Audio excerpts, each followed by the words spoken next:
चलिए क्लास शुरू हो गया है। सभी साथी क्लास में फटाफट जुड़ जाएंगे। बिहार डीएलएड इंट्रेंस एग्ज़ाम 2025 जो आप लोगों का परीक्षा तिथि भी पता है, तो सिलेक्टेड क्वेश्चन जीके और जीएस के प्रश्नों का निचोड़ संग्रह करेंगे। साइंस जिसमें आपका बायोलॉजी हो गया, केमिस्ट्री, फिजिक्स हो गया, हिस्ट्री, पॉलिटी, ज्योग्राफी, इकोनॉमिक्स पूरा का पूरा निचोड़ कवर करेंगे। जो आपके लगातार प्रीवियस ईयर में जितने भी सवाल आपके लगातार पूछे गए हैं, हर शिफ्ट में बार बार जो रिपीट होते हैं, उन्हीं सारे सवालों को आज की क्लास में हम लोग देखने वाले हैं। तो सभी साथी कॉपी पेन लेकर आप लोग एक एक चीज़ों को लिख लेंगे। पेपर में आप लोगों को यहीं से देखने को मिलेंगे साथी, बिल्कुल 100%। तो चलिए बिना देरी किए हुए क्लास शुरू करते हैं। तो सबसे पहले जितने साथी क्लास में पहली बार विजिट किए हैं, तो आप लोग चैनल को सब्सक्राइब कर लीजिएगा और बगल में एक बेल आइकन प्रेस करके ऑल पे जरूर आप लोग सेव कर लेंगे। पहला नंबर सवाल पूछा गया है कि सबसे बड़ा जो फूल है यह कौन सा है। सबसे बड़ा फूल कौन सा है, तो आप सभी लोग यहाँ पे याद रखेंगे। बिहार डीएलएड एंट्रेंस एग्जाम में यह सवाल पूछे गए हैं, तो याद रखिएगा आप लोग। राइट आंसर है रेफ्लेशिया। ए ऑप्शन को लॉक करेंगे और आगे बढ़ेंगे। ए ऑप्शन रहेगा इस क्वेश्चन का राइट आंसर। हवा में ध्वनि का वंग होता है। हवा में ध्वनि का जो वंग है यह कितना होता है। 332 मीटर पर सेकेंड होता है, या 1490, 5130, 2600, 1269। तो याद रखेंगे आप लोग 332 मीटर। ऑप्शन नंबर ए आप लोग याद रखेंगे। ए ऑप्शन को लॉक करेंगे एग्जाम में और नेक्स्ट आगे बढ़ेंगे जी। चलिए देखेंगे, रोजाना आप लोग इसी समय पे जुड़ेंगे क्लास में। डेली आप लोगों को क्लास दिया जाता है इसी समय पे। शुद्ध जल का पीएच मान कितना बजे, तो सुबह में 7 बजे और शाम को 7 PM पे क्लास में आप लोग जुड़ेंगे जी। ठीक है, 2 क्लास। शुद्ध जल का पीएच मान कितना होता है, तो आप लोग याद रखेंगे शुद्ध जल का पीएच मान होता है 7। आप लोग याद रखेंगे कितना, 7 आप लोग याद रखेंगे। बी ऑप्शन रहेगा यहाँ पे राइट आंसर। चलिए देखेंगे, अगला प्रश्न पूछा गया है कि मनुष्य का वैज्ञानिक नाम क्या है। मनुष्य का वैज्ञानिक नाम क्या है, तो सभी लोग याद रखेंगे यहाँ पे। सही आंसर है सी ऑप्शन को लॉक करेंगे और आगे बढ़ेंगे। हेमोसेपियंस याद रखिएगा, हेमोसेपियंस सी ऑप्शन है इस प्रश्न का राइट आंसर जी। आगे देखेंगे, 5 नंबर सवाल है आपकी स्क्रीन पे और आपके परीक्षा में लगातार पूछे गए हैं। कांच का पीला रंग किस पदार्थ के कारण होता है। कांच का जो पीला रंग है किस पदार्थ के कारण होता है, तो सभी लोग यहाँ पे याद रखेंगे। इस प्रश्न का राइट आंसर है ऑप्शन नंबर डी आप लोग याद रखेंगे। फेरिक ऑक्साइड के कारण होता है। फेरिक ऑक्साइड के कारण कांच का पीला रंग होता है जी। आगे देखेंगे, अगला क्वेश्चन है पूछा गया सवाल है आपके परीक्षा में। सभी साथी क्लास को अंत तक देखेंगे बिना स्किप किए हुए। अगर आप लोगों को इस बार बिहार डीएलएड एंट्रेंस एग्जाम को क्रैक करना है, तो अच्छे नंबरों से क्वालिफाई करना है। अगर इस बार आप लोगों को धूप चश्मा के लेंस में किस कांच का प्रयोग होता है। धूप चश्मा के लेंस में किस कांच का प्रयोग होता है, तो याद रखेंगे आप लोग। ए ऑप्शन रहेगा इस क्वेश्चन का राइट आंसर जी। आगे देखेंगे, अगला प्रश्न है कि एक पैदम बराबर कितना होता है। बताएंगे आप लोग एक पैदम बराबर कितना होता है, तो सभी लोग याद रखिएगा यहाँ पे 6 फुट होता है। कितना, 6 फुट आप लोग याद रखिएगा। चलिए देखेंगे, 8 नंबर सवाल पूछा गया आपके परीक्षा में। क्लास की PDF के लिए टेलीग्राम चैनल को आप लोग ज्वाइन कर लीजिएगा, जिसका लिंक आपको डिस्क्रिप्शन में साथ ही मिल जाएगा। बताएंगे किस ताप पे सेल्सियस एवं फ़ारेनहाइट पैमाने का जो है तापमान समान होता है। किस ताप पर सेल्सियस एवं फ़ारेनहाइट पैमाने की जो मान है यह समान होता है, तो -40 डिग्री आप लोग याद रखेंगे, सही आंसर है। आगे देखेंगे, अगला प्रश्न है कि लीची का खाने योग्य भाग क्या होगा। लीची का खाने योग्य भाग क्या होगा, तो बी ऑप्शन को लॉक करेंगे। एरिल आप लोग याद रखेंगे। आगे देखेंगे, अगला प्रश्न है कि सबसे छोटा फूल कौन सा है। बताएंगे सबसे छोटा फूल यहाँ पे कौन सा होगा, तो सभी लोग अच्छे से याद रखिएगा। सही आंसर है option number B, B option को लॉक करेंगे और आगे बढ़ेंगे। देखिए डिस्क्रिप्शन में आपको लिंक मिलेगा जो मात्र 19 मिनट का वीडियो है, जो पिछले बार आपका परीक्षा हुआ था। इस वीडियो से आपके हर एक शिफ्ट में प्रश्न पूछे गए थे, तो चैनल का सबसे पॉपुलर वीडियो होगा, उससे आप लोग जरूर देखिएगा। मलेरिया रोग में शरीर का जो प्रभावित होने वाला अंग कौन सा है? मलेरिया रोग में शरीर का प्रभावित होने वाला अंग कौन सा है? तो प्लीहा आप लोग याद रखेंगे, सही आंसर है जी, ए ऑप्शन लॉक करेंगे एग्जाम में और नेक्स्ट आगे बढ़ेंगे। चलिए देखिए नेक्स्ट क्वेश्चन है 12 नंबर सवाल आपकी स्क्रीन पे। किस रोग की रोकथाम के लिए बीसीजी का टीका लगाया जाता है? बताएंगे किस रोग के लिए रोकथाम के लिए बीसीजी का टीका लगाया जाता है? तो टीबी आप लोग याद रखेंगे, यहाँ पे सही जवाब है ऑप्शन नंबर ए ऑप्शन को लॉक करेंगे और आगे बढ़ेंगे। आगे देखिए अगला क्वेश्चन पूछा गया है, 13 नंबर सवाल है कि एक अक्ष शक्ति बराबर क्या होता है? एक अश्व शक्ति बराबर क्या होता है? तो सभी लोग यहाँ पे याद रखेंगे 746 वाट होता है जी। कितना? 746 वाट आप लोग याद रखेंगे, इस प्रश्न का राइट आंसर है। देखिए अगला क्वेश्चन पूछा गया है, एल्युमिनियम का निष्कासन किस अयस्क से किया जाता है? एल्युमिनियम का निष्कासन किस अयस्क से किया जाता है? तो याद रखेंगे ऑप्शन नंबर सी, बॉक्साइट आप लोग याद रखेंगे, इस प्रश्न का सही आंसर है। आगे देखेंगे पूछा गया है कि द्रव्य धातु तत्व कौन सा है? द्रव्य धातु तत्व कौन सा है? 15 नंबर सवाल है, आपकी परीक्षा में लगातार पूछे गए हैं, तो आप लोग याद रखेंगे यहाँ पे सही जवाब है ऑप्शन नंबर ए, पारा आप लोग याद रखेंगे, इस क्वेश्चन का राइट आंसर है जी। आगे देखिए पूछा गया है द्रव्य अधातु तत्व हो कौन सा है? 16 नंबर सवाल है कि द्रव्य अधातु तत्व कौन सा है? तो ब्रोमीन आप लोग याद रखेंगे, सी ऑप्शन इस क्वेश्चन का राइट आंसर है। देखेंगे पूछा गया है 17 नंबर सवाल आपकी स्क्रीन पे, 1 न्यूटन किसके बराबर होता है? 1 न्यूटन किसके बराबर होता है? तो बी ऑप्शन को आप लोग लॉक करेंगे, 105 डाइन आप लोग याद रखिएगा। अगला क्वेश्चन पूछा गया 18 नंबर सवाल, मलेरिया रोग का प्रमुख कारण क्या है? मलेरिया रोग का प्रमुख कारण क्या है? तो सभी लोग अच्छे से आंसर करेंगे। यहाँ पे देखते हैं कितने लोग सही जवाब दे पाते हैं जी। आगे देखिए 19 नंबर सवाल है, याद रखिएगा, पानी का जो अपवर्तनांक है यह कितना होता है? पानी का अपवर्तनांक कितना होता है? तो 1.33 याद रखेंगे, ए ऑप्शन इस क्वेश्चन का राइट आंसर है। आगे देखेंगे पूछा गया है 20 नंबर क्वेश्चन है, विटामिन डी का आविष्कार किया था? फंक ने किया या मैकुलन ने, हॉलकट ने या हॉपकिंस ने? तो याद रखेंगे हॉपकिंस, डी ऑप्शन को लॉक करेंगे यहाँ पे और नेक्स्ट आगे बढ़ेंगे जी। चलिए देखिए अगला क्वेश्चन पूछा गया है, सभी लोग याद रखेंगे अच्छे से। 21 नंबर सवाल है कि हल्दी में पीला रंग का जो कारण है यह क्या होता है? हल्दी में पीला रंग का कारण क्या होता है? तो साथियों आप लोग याद रखेंगे कुरकुमिन, जो बी ऑप्शन में दिया गया है इस क्वेश्चन का राइट आंसर। तो बी ऑप्शन को लॉक करेंगे और आगे बढ़ेंगे। देखिए 22 नंबर सवाल पूछा गया है, गैसों में गैस का उदाहरण क्या होता है? गैसों में जो गैस का उदाहरण है यह क्या होता है? तो वायु आप लोग याद रखेंगे, बी ऑप्शन इस क्वेश्चन का राइट आंसर रहेगा। 23 नंबर सवाल देखेंगे यहाँ पे, यांत्रिक ऊर्जा को विद्युत ऊर्जा में बदलता है? यांत्रिक ऊर्जा को विद्युत ऊर्जा में बदलता है, सही आंसर आप लोग बताएंगे क्या रहेगा? माइक्रोफोन्स या डायनेमो सितार? तो याद रखेंगे सही आंसर है डायनेमो, आप लोग याद रखिएगा, डायनेमो आप लोग याद रखेंगे, इस प्रश्न का सही जवाब है सी ऑप्शन। क्लास के पीडीएफ के लिए टेलीग्राम चैनल को ज्वाइन करेंगे, व्हाट्सएप चैनल जिसका लिंक आपको डिस्क्रिप्शन में हम प्रोवाइड करा देंगे।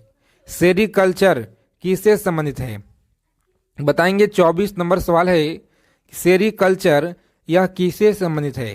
तो याद रखेंगे सी ऑप्शन इस क्वेश्चन का है राइट आंसर, रेशम उत्पादन से आप लोग याद रखिएगा। आगे देखेंगे हृदय में विकार का पता लगाने के लिए किसका प्रयोग किया जाता है? हृदय में विकार का पता लगाने के लिए किसका प्रयोग किया जाता है? तो प्यारे साथियों आप लोग याद रखिएगा, ईसीजी का प्रयोग में लाया जाता है, जो डी ऑप्शन में दिया गया है आपका राइट आंसर। आगे देखेंगे 26 नंबर क्वेश्चन पूछा गया है, खैरा जो रोग है इसका संबंध किससे है? खैरा रोग का संबंध किससे है? तो सभी साथी याद रखेंगे, यहाँ पे राइट आंसर है ए ऑप्शन को लॉक करेंगे, धान से संबंध है जी। किसे? तो धान से आप लोग याद रखिएगा, राइट आंसर है। केल्विन स्केल पे कमरे का जो तापमान है 300, याद रखिएगा 300 होता है, याद रखेंगे आप लोग केल्विन। चलिए देखेंगे अगला क्वेश्चन पूछा गया आपके परीक्षा में, अच्छे से आप लोग याद रखेंगे, एक एक चीज़ों को समझिएगा और अच्छे से आपको याद रखना है, पेपर में सवाल यहीं से आपको देखने को मिलेंगे। दूध में कौन सा अम्ल पाया जाता है?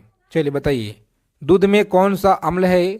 लैक्टिक है, टार्टेरिक अम्ल होता है, फॉर्मिक अम्ल है, यूरिक अम्ल है। तो आप लोग याद रखेंगे लैक्टिक अम्ल, ए ऑप्शन इस क्वेश्चन का है राइट आंसर जी। आगे देखेंगे पूछा गया कि निम्न में से कौन जो है अदिश राशि है?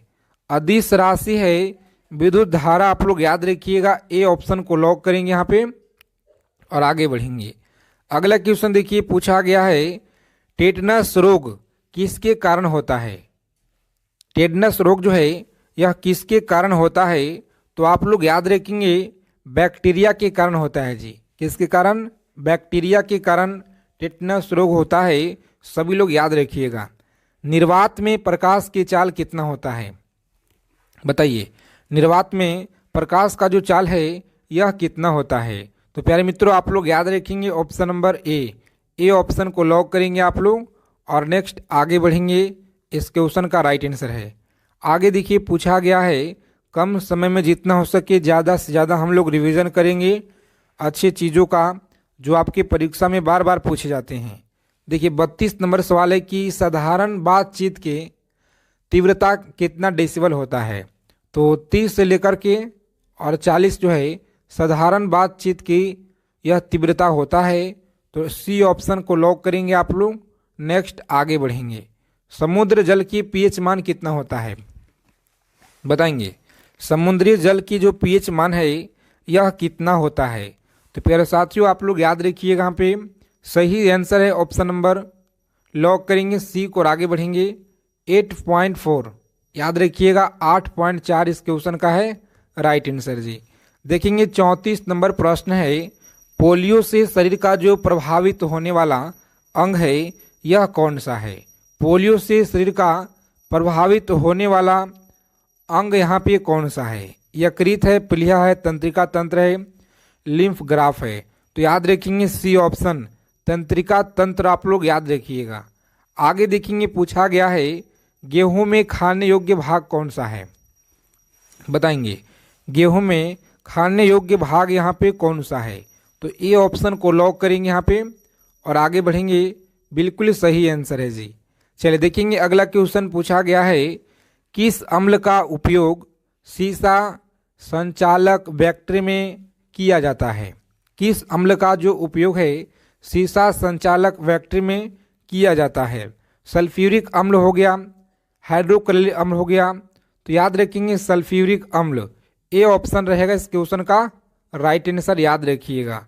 चलिए देखेंगे पूछा गया है कि पारा का जो निम्नतन है हिमांक कितना होता है? तो सी ऑप्शन को लॉक करेंगे और आगे बढ़ेंगे, बिल्कुल सही उत्तर है। केल्विन पैमाने के किस बिंदु पर जल उबलता है? बताएंगे, केल्विन पैमाने के किस बिंदु पर जल उबलता है? तो सही आंसर आप लोग याद रखिएगा ऑप्शन नंबर बी 373 के आप लोग याद रखेंगे। आगे देखेंगे पूछा गया है कि जल का जो क्वथनांक डिग्री है सेंटीग्रेड में कितना होता है? जल का क्वथनांक कितना डिग्री सेंटीग्रेड में होता है? 99, 100, 101 हो गया या 102? तो याद रखेंगे आप लोग 100 इस क्वेश्चन का राइट आंसर है जी। बी ऑप्शन को लॉक करेंगे आप लोग और आगे बढ़ेंगे। चलिए देखेंगे 40 नंबर सवाल पूछा गया है कि निम्नलिखित में से किस रंग का सर्वाधिक तरंगदैर्घ्य होता है। किस रंग का सर्वाधिक तरंगदैर्घ्य होता है? तो याद रखेंगे लाल रंग का सबसे ज़्यादा तरंगदैर्घ्य होता है। आगे देखेंगे अगला प्रश्न है कि सूर्य के प्रकाश में किस रंग का प्रकीर्णन सबसे अधिक होता है। बताएंगे आप लोग सूर्य के प्रकाश में किस रंग का जो प्रकीर्णन है सबसे अधिक होता है। तो सही आंसर आप लोग याद रखेंगे बैगनी।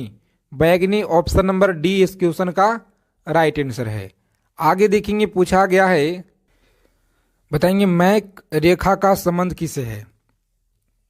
मैक संख्या का जो संबंध है वायुयान से है, वायुयान की गति से। ऑप्शन नंबर ए आप लोग याद रखिएगा।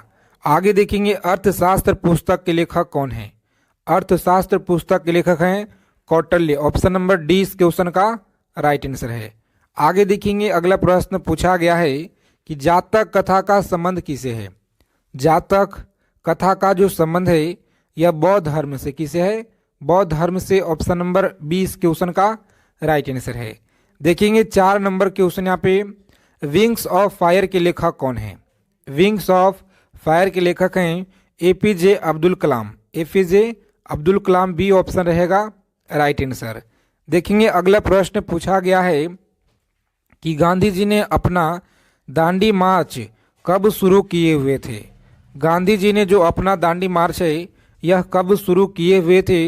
तो ए ऑप्शन को आप लोग लॉक करेंगे 12 मार्च 1930। आप लोग याद रखिएगा साथी, लगातार आपके परीक्षा में यह सवाल बार बार पूछे जाते हैं, तो सभी लोग अच्छे से यहाँ पे याद रखिएगा। अष्टाध्याय के लेखक कौन है। अष्टाध्याय के लेखक सी ऑप्शन पाणिनि आप लोग याद रखिएगा सही जवाब है। क्लास को अगर अभी तक आपने लाइक नहीं किए हैं सेशन को दबा के लाइक करेंगे। सभी फ्रेंड्स के पास आप लोग शेयर कर दीजिए क्लास को कि बिहार डीएलएड एंट्रेंस एग्जाम का जो क्लास है शुरू हो गया है। जीके और जीएस में पूरा का पूरा अगर आपको स्कोर करना है तो प्रत्येक क्लास से आप लोग जुड़ रहिए।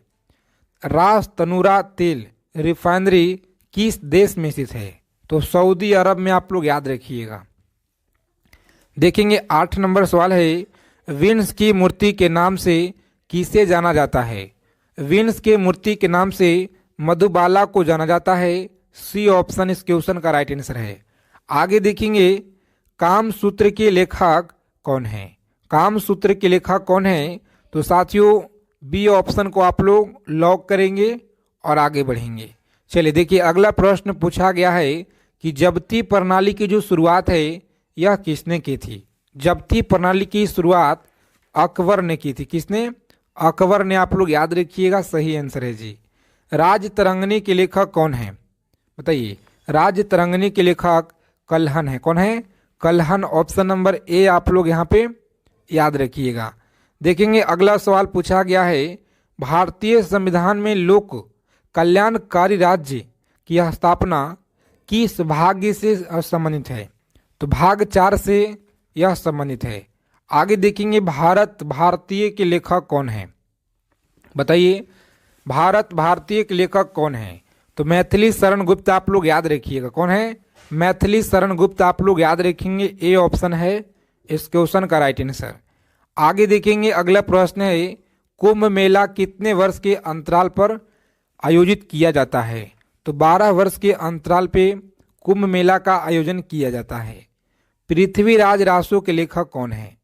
पृथ्वीराज रासो के लेखक हैं चंद्रवरदाई। आगे देखिए शोल्डर टका किसका मिश्रण है। शोल्डर टका किसका मिश्रण है। तो प्यारे साथियों याद रखेंगे टीन एवं सीसा का है जी। किसका है? टीन एवं सीसा का आप लोग याद रखिएगा। चलिए देखिए अगला प्रश्न पूछा गया है, सत्यार्थ प्रकाश के लेखक कौन है। तो दयानंद सरस्वती। दयानंद सरस्वती आप लोग याद रखेंगे। इडुक्की परियोजना किस नदी पर स्थित है। इडुक्की परियोजना है पेरियार नदी पर। याद रखिएगा पेरियार नदी पर है। आगे देखेंगे